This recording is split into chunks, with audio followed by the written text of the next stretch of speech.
जैसे सिंबॉलिक तौर पे हमने जीन से शुरू किया था, हमारी पार्टी के अध्यक्ष नारनौल से किया था, सुरौतो कुछ किया, और इस तरह कार्यक्रम बने हुए हैं।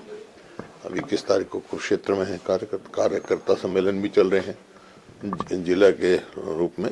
तो सारे कार्य जो जिस हिसाब से समर्थन मिल रहा है, जिस तरह से लोगों का उमड़ के आ रहे हैं, उस हिसाब से मैं कह सकता हूँ कि लोगों ने मन बना लिया है कि 2024 में हरियाणा में कांग्रेस की सरकार बनाएगी। सर राहुल गांधी जी की एक मिनट हुड्डा सर, लगातार शैलजा जी फिर से अपना और सुरजेवाला के अलग से वो चल रहा है। हालांकि उसको कह दिया गया है कि ये मतलब कांग्रेस का वो नहीं है, इसको कार्यक्रम नहीं माना जाएगा, लेकिन लगातार एक अलग खेमा फिर से शुरू हो। कोई बात नहीं, क्या है, कांग्रेस का ही प्रचार कर रहे हैं ना, अरे लेकिन दीपक जी ने तो कहा कि हम इसको नहीं वो तो दीपक जी बताएंगे, लेकिन ऑफिशियल कार्यक्रम मैंने बता दिया, घर घर कांग्रेस, हर घर कांग्रेस चल रही है। बाकी और किसी अपने तरीके से कोई कांग्रेस को मजबूत करे तो हमारे कोई एतराज नहीं। सर आपको क्या लगता है कि अनुशासनहीनता है या नहीं, क्योंकि हरियाणा के किसी भी लीडर के पद से अध्यक्ष, प्रदेश अध्यक्ष हैं, आप हैं, किसी के भी वो इस बारे में नहीं, वो तो पार्टी देखेगी। बाकी मेरे को कोई, जहाँ तो मैं पहले भी कहा था, ठीक है, जो भी अपने तरीके से कांग्रेस इस चीज का इम्पैक्ट जो है बता दिया ना मैं। नहीं, कोई इम्पैक्ट नहीं, कांग्रेस को मजबूत करे, कांग्रेस की कोई मुखालफत थोड़ा ही कर रहा है, सब कांग्रेस की अपने तरीके से कर जाए। इस तरह के जो कार्यक्रम होते हैं उसमें कई बार जो है सीएम के नाम से नारे लगने शुरू हो जाते हैं। इस तरह जो कार्यक्रम होते हैं सीएम के नाम से नारे लगने शुरू हो जाते हैं, तो क्या संगठन पे कोई बात नहीं, कोई कार्यकर्ता किसी को बनाना चाहता है, अब कोई आपको बनाना चाहिए, दे देना नारे, मेरे को क्या एतराज है, किसी को क्या एतराज है, कोई आपके लगाएगा, कोई इसके लगाएगा, वो तो कार्यकर्ता की भावनाएं हैं अपनी। सर अशोक तंवर ने आम आदमी पार्टी छोड़ दी है, अब भारतीय जनता पार्टी ज्वाइन करेंगे, जल्द शायद कल ज्वाइन कर ले। मर्जी है, कांग्रेस हर व्यक्ति की अपनी मर्जी है किस पार्टी में रहना है, किस में नहीं रहना। उन्होंने यही कहा कि आम आदमी पार्टी के जो नजदीकियां बढ़ रही हैं कांग्रेस के साथ, उससे वो नाराज है। तो उनको पता होगा जो उन्होंने कहा होगा।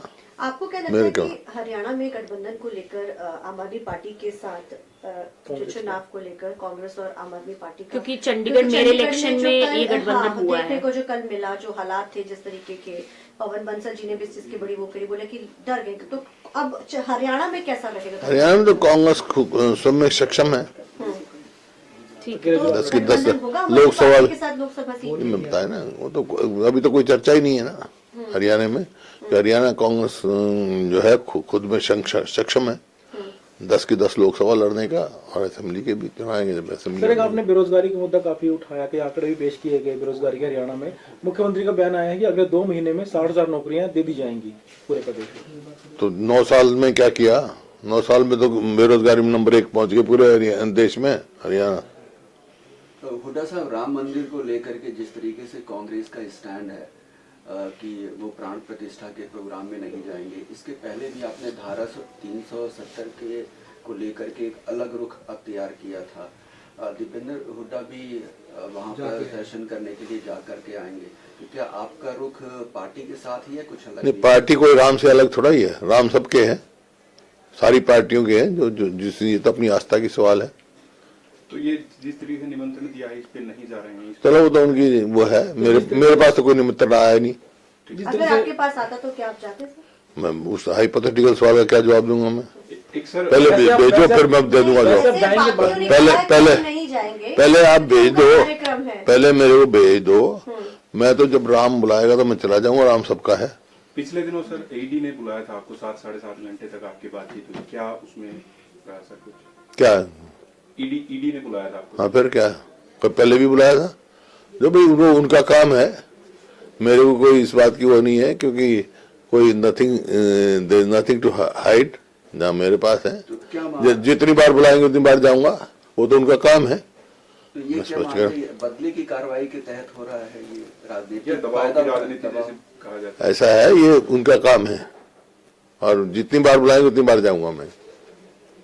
सर हरियाणा में जो एफपीओ, मैं कानून मानने वाला आदमी हूँ, कानून जानता हूँ, और इस पे जुडिशरी पे मेरा पूरा विश्वास है। अभय सिंह चौटाला कहना है कि जो जमीन घोटाले आपकी सरकार में कथित तौर पे उसका बारे में सबको पता है, उसके ऊपर हुड्डा साहब जवाब नहीं। उन्होंने अभय सिंह, कौन सा घोटाला हुआ? ये मान्य सर, कौन सा? नहीं, कथित तौर कौन सा बताए तो सही, बताए सही, जब जवाब दूंगा। सर 22 तारीख को जिस तरह से वो कह रहा है एक्वायर करके, जो मैंने पढ़ा कॉलोनाइजर को दी 1 इंच नहीं दी हमने। सफेद झूठ बोलने की आदत है जिसको मैं क्या करूंगा। मतलब ये कहा जाता है सर कि प्राइवेट भाई बता दिया मैं, पहुंचाने के लिए 1 इंच भी नहीं दी प्राइवेट बिल्डर्स को, समझे। मैं असेंबली में भी कह चुका हूँ ये बात। सर एक्वायर करके 1 इंच भी प्राइवेट बिल्डर्स को जमीन नहीं दी हमने, समझे। सर हरियाणा में जो एक स्टेट सॉन्ग बनाना था अभी विधानसभा में, उसको लेकर एक कमेटी भी बनी थी। आपने एक वो जिक्र किया था कि वो गोरी नार काली नार वाला शब्द जो है वो हटाया जाना चाहिए।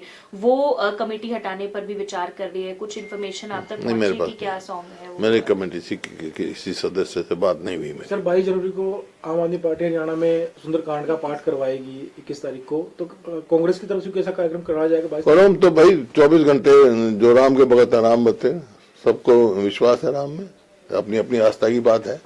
कोई पहली दफा होना क्या सुंदरकांड, हमारे बहुत करते रहे हैं पहले। एक सर एक लोकसभा चुनाव आ रहे हैं, तो क्या अगले महीने से हरियाणा के अंदर रैलियां वगैरह होंगी? क्योंकि कह रहे हैं कि चल रहा है ना हमारे तो। नहीं, बड़ी रैलियां केंद्र हाँ तो चल रही है रैलियां, केंद्र स्तर के नेता हैं, चल रही है रैलियां भाई।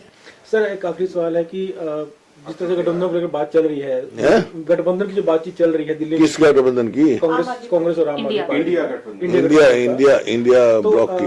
आम आदमी पार्टी के नेता हैं अनुराग ढांडा, उन्होंने कहा जो स्थानीय नेता है हरियाणा कांग्रेस के, उनको इस बारे में बयानबाजी नहीं करनी चाहिए, वो केंद्र देखेगा, हाईकमान देखेगा। वो क्यों कर रहे हैं?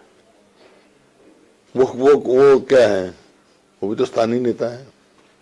बजट सत्र आ रहा है सर, बजट सत्र आ रहा है, कैबिनेट बुला ली गई है, किस तरीके से देखते हैं बजट को? आना है, नॉन परफॉर्मिंग गवर्नमेंट है और कर्जा बढ़ा दिया होगा, और बजट में क्या है, कर्जे में डुबा दिया होगा हरियाणा। कोई सजेशन सर, क्योंकि मुख्यमंत्री हर बार सजेशन मांगते हैं अलग अलग नेताओं से, सांसदों से। क्या अब तक मांगा है आपसे? क्या आपसे कोई ऐसा है, इस सरकार को सजेशन देने का फायदा क्या? जब कर्जा ही बढ़ाना है इन्होंने, काम करना ही नॉन परफॉर्मिंग गवर्नमेंट है, तो उनको क्या सजेशन देनी है?